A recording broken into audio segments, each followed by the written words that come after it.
significativamente otros aspectos relacionados a la salud, principalmente la salud cardiovascular, el hígado, riñones y hasta la salud visual. Hoy nos acompaña el doctor Jorge de Jesús, endocrinólogo, para compartir con Bienestar Total información valiosa sobre esta enfermedad. Bienvenido, doctor. Muchas gracias por la invitación a Bienestar Total para poder ayudar a las personas en una fase educativa que en estos momentos es sumamente importante. Y precisamente como comenté, la diabetes es una de las condiciones o las enfermedades crónicas que más afectan a los puertorriqueños. Pero si vamos a explicarle a nuestra audiencia, ¿qué es la diabetes? La diabetes es una condición que se caracteriza por azúcares altas en la sangre. Pero la diabetes es una enfermedad multisistémica que en adición a verse niveles de glucosa altos en la sangre, afecta corazón, afecta riñón, sistema nervioso, hígado graso, o sea que es multisistémica. Hay muchos factores envueltos en la diabetes mellitus. La mayoría de los que vamos a ver son diabéticos tipo 2 que tienen resistencia a insulina. Diabetes tipo 1 corre con igual suerte en complicaciones, lo único que la causa de la diabetes tipo 1 es una autoinmune en donde pierden la capacidad de producir insulina por daño a la célula beta. La diabetes tipo 2 es por resistencia a insulina y se ve mucho más asociada a obesidad y a personas mayores de 40 años, aunque se está viendo diabetes tipo 2 en adolescentes y niños por la alta incidencia de obesidad a temprana edad.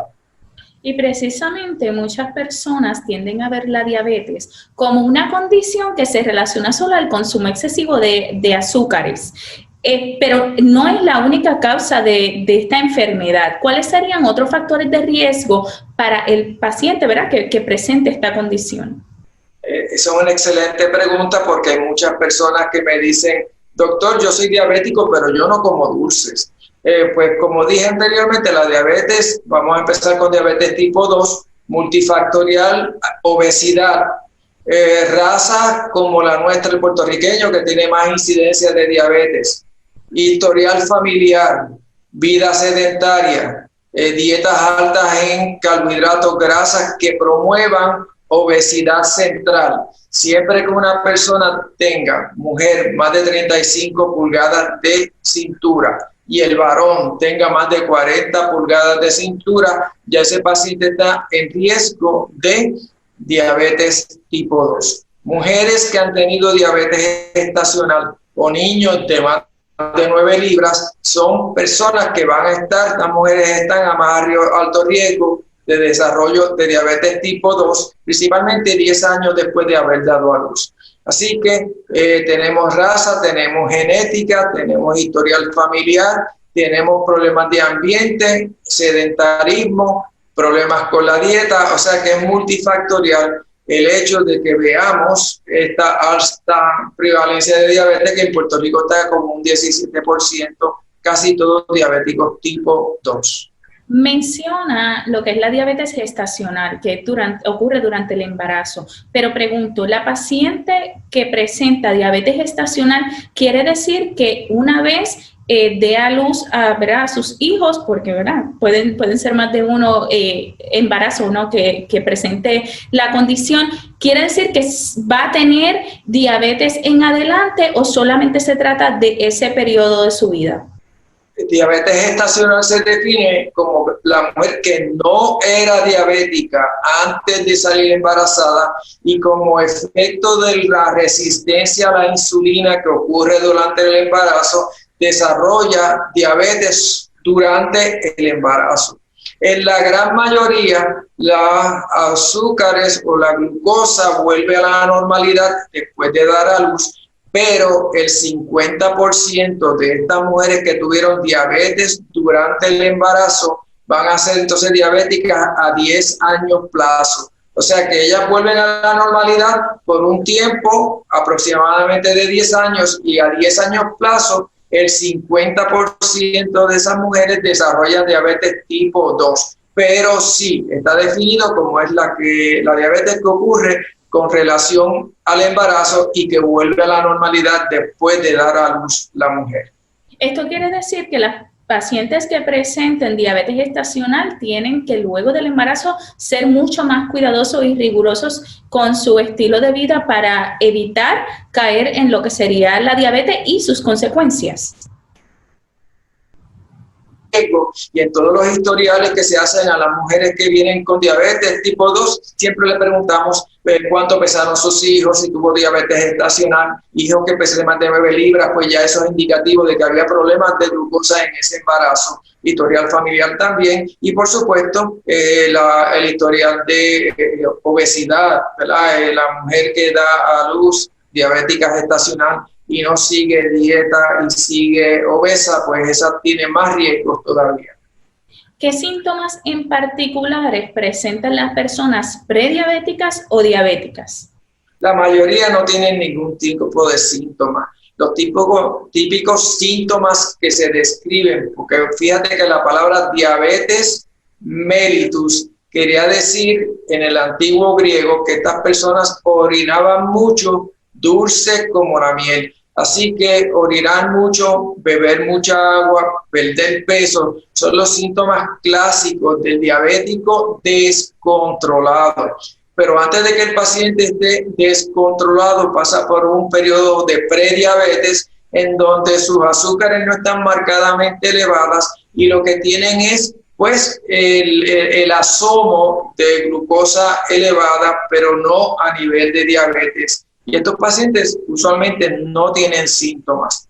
Hay un grupo de pacientes prediabéticos que pueden tener neuropatías, que pueden tener alguna situación de adormecimiento en las piernas, adormecimiento en los pies, calambres.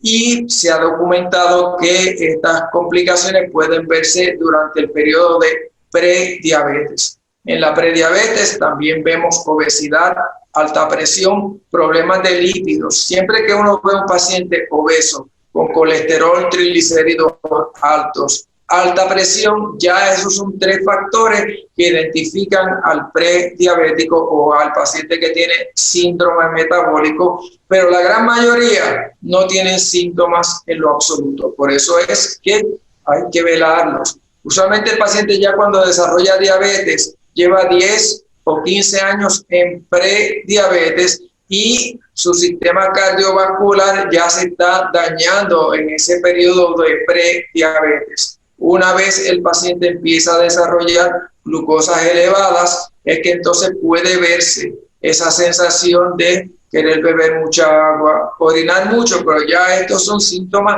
clásicos de las azúcares bien altas y nosotros no queremos esperar a que el paciente llegue a ese extremo para diagnosticarlo. Por eso es que dirigimos los esfuerzos al diagnóstico temprano y a identificar las poblaciones de alto riesgo.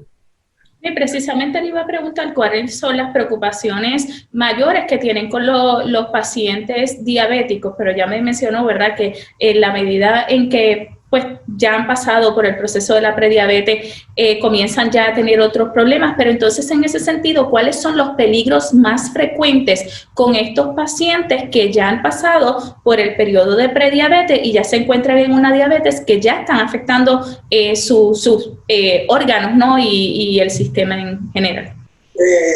Uno de los problemas principales es que muchas veces el paciente diabético sabe que es diabético luego que tiene un infarto al corazón. Así que la gran mayoría de los pacientes diabéticos y prediabéticos de los que mueren o de los que presentan es con enfermedad cardiovascular.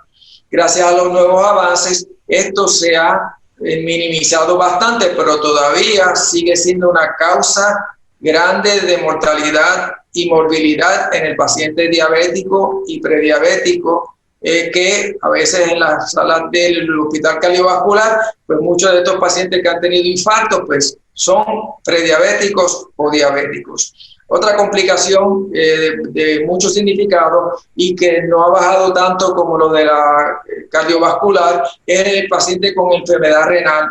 La mayoría de los pacientes en diálisis en Puerto Rico son pacientes diabéticos. Es una de las principales causas de enfermedad crónica renal. El paciente puede empezar a botar proteína en la orina, el paciente empieza a disfuncionar su riñón, así que este paciente se complica. El paciente renal diabético tiene también mucha complicación cardiovascular y mortalidad cardiovascular, principalmente fallo cardíaco. El músculo del corazón de estos pacientes se debilita simplemente por ser diabético, así que el fallo cardíaco es una causa principal de hospitalización y mortalidad en el paciente diabético tipo 2 también.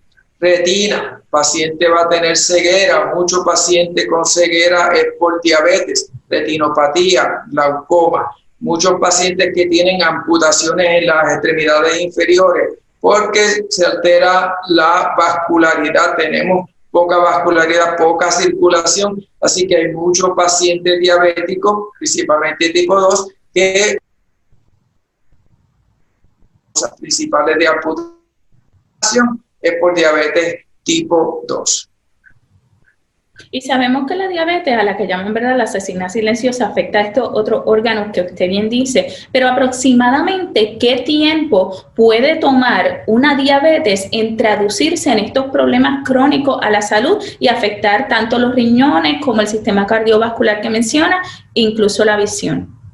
Usualmente, una vez el paciente se diagnostica con diabetes, ya tiene enfermedad cardiovascular establecida, o sea que ya viene con ese periodo de prediabetes dañando todo el sistema. Una vez el paciente desarrolla diabetes tipo 2, inicialmente hay que chequear la retina de ese paciente y darle seguimiento a la retina de forma seguida. Si es diabético tipo 1, entonces la cosa cambia un poco en cuanto a la retina y el riñón, porque más o menos se ve luego de los 5 años, principalmente si el paciente desarrolla hipertensión. Paciente diabético 1 que desarrolla hipertensión, mucho más riesgo de retinopatía y problemas del riñón. Pero el diabético tipo 2 ya viene matriculado prácticamente. Complicaciones crónicas de la diabetes empiezan a verse desde antes de que el paciente se le diagnostique la condición y se agudiza con el pobre control, y un paciente pobremente controlado, 3 o 4 años, ya va a tener problemas de neuropatía, retinopatía, problemas de la circulación, problemas cardiovasculares, diabetes descontrolada, sube los triglicéridos. Toda esta grasa se acumula en el hígado, da hígado graso. Y ahora estamos viendo mucha cirrosis por hígado graso en personas que ni siquiera beben, que no han tenido hepatitis. Hígado graso como una causa principal de cirrosis en toda la nación. Así que todo esto va ligado a pobre ejercicio, obesidad, pobres hábitos alimentarios, el famoso, ¿verdad? Como me río porque no tiene traducción, el chinchorreo. El chinchorreo mata, porque muchas veces está acompañado de grasa, carbohidratos altos, su licor, y en pacientes que ya son obesos, la mayoría son diabéticos, pues tenemos entonces que se unen factores que van a alterar todos los órganos, incluyendo el hígado de estos pacientes. Y qué bueno que menciona lo del alcohol, porque entonces el alcohol también pudiera ser un factor de riesgo para acelerar este deterioro, ¿no?, en los órganos a causa de la diabetes. El alcohol en exceso. Se sabe que hay unos límites, ¿verdad?, que se pueden utilizar haciendo análisis de las dietas mediterráneas y los grupos mediterráneos, pues que toman algún vino, alguna copa de vino, pero es una para mujeres, 2 máximo para los varones, pero usualmente mis pacientes no se sientan a tomarse una sola copa de vino, sino que se les va la mano y el exceso es lo que está aquí provocando el problema. Uno de los grandes problemas con el alcohol también es que el paciente puede desarrollar bajones de azúcar porque el hígado se intoxica, no puede producir glucosa y puede tener bajones de azúcar ese paciente. Si tiene el paciente el hígado inflamado por grasa y encima lo bañamos con alcohol, pues ese paciente va a deteriorar y va a tener más lesiones hepáticas asociadas a las combinaciones de tóxico que le estamos brindando a través de nuestro cuerpo y a través de nuestra grasa intraabdominal. Desde el punto de vista de una persona diagnosticada y tratada como diabética, ¿existen algunos síntomas que sean indicadores de ese daño cardíaco y renal provocado por la diabetes? No existe siempre síntomas. Cuando el paciente tiene dolor de pecho o cuando el paciente tiene ya síntomas de fallo renal, tiende a ser muy tarde. Por eso es que en toda evaluación del paciente diabético, desde que entra y después anualmente se mira por albúmina en la orina, niveles de colesterol, triglicéridos, nivel de presión del paciente que esté en un rango de presión que se asegura 130, 80 por decir, y que ese paciente debe estar haciendo ejercicio 30 minutos todos los días y lo puede dividir. Ahora que estamos en la pandemia, pues yo le digo a mis pacientes, pues mire en su casa, camine 10 minutos dentro de la casa por la mañana, por la tarde, por la noche, de 10 minutos en 10 minutos y consígase las bandas elásticas para hacer entonces ejercicio de resistencia, porque encima de todo, por la pandemia ahora tampoco se puede ir a los gimnasios. Y entonces, pues nosotros queremos que el paciente se motive a hacer ejercicios aeróbicos y ejercicios de resistencia, pero se quedan en la casa oyendo noticias negativas que me los deprimen. La depresión y la diabetes no son buenas compañeras. El paciente diabético que se deprime muere más, se complica más y deja de cuidarse, como que le importa poco tomar acción sobre su condición y sobre su control. Los pacientes deberían siempre tener suficiente medicamento, como si viniera un huracán. Tenemos que tener suficiente para 30 días, tenemos que tener agua potable porque se nos puede ir el agua, cada rato se nos va la luz. Cuando se va la luz en Puerto Rico, se va el agua también. O sea que el paciente tiene que estar siempre listo para el día menos pensado. Y ahora que encima de la pandemia tenemos época de huracán, también tenemos temblores de tierra, pues mira, nosotros tenemos que estar listos para cualquier emergencia, suficientes medicamentos, agua potable, alimentos, que si yo me voy en un bajón de azúcar, sepa qué hacer y tenga con qué remediarlo sin que llegue una ambulancia en 911, ¿verdad? O sea que son múltiples cosas que este paciente diabético tiene que tener en cuenta para estar listo para cualquier momento. ¿Qué opciones de tratamiento hay disponibles para ayudar a los pacientes diabéticos a minimizar los daños del corazón, riñón y en general y mejorar su calidad de vida en general? En general, y vamos a enfatizar en el diabético tipo 2 porque son los 90% de los casos que estamos viendo. Uno, el metformin. El metformin es un medicamento ideal porque es el primer medicamento que se debe usar para todo paciente. Protege el corazón, tiene ayuda para bajar peso, no tiene mucho efecto secundario, hace que el hígado produzca menos azúcar y el metformin es ideal para muchos de nuestros pacientes porque no va con bajones de azúcar ni con aumento de peso. Pero hay muchos pacientes que no lo toleran o hay muchos pacientes que necesitan algo más. Luego tenemos que ver si el paciente tiene enfermedad cardiovascular establecida, pues entonces vamos con medicamentos orales que puedan entonces hacer que se reabsorba menos la glucosa en la orina. Y hay otros medicamentos inyectables que se ponen una vez por semana o una vez al día que no son insulina, que ayudan a proteger al paciente desde el punto de vista cardiovascular. Así que si el paciente tiene diabetes con manifestación cardiovascular, hay medicamentos que lo protegen. Y si tiene diabetes con enfermedad renal, hay otra serie de medicamentos que lo protegen y que ya está en la guía como que lo debemos escoger, aunque el paciente esté bien controlado. Obviamente el paciente que está marcadamente descontrolado, tenemos que usar insulina ya sea en las basales de 24 horas.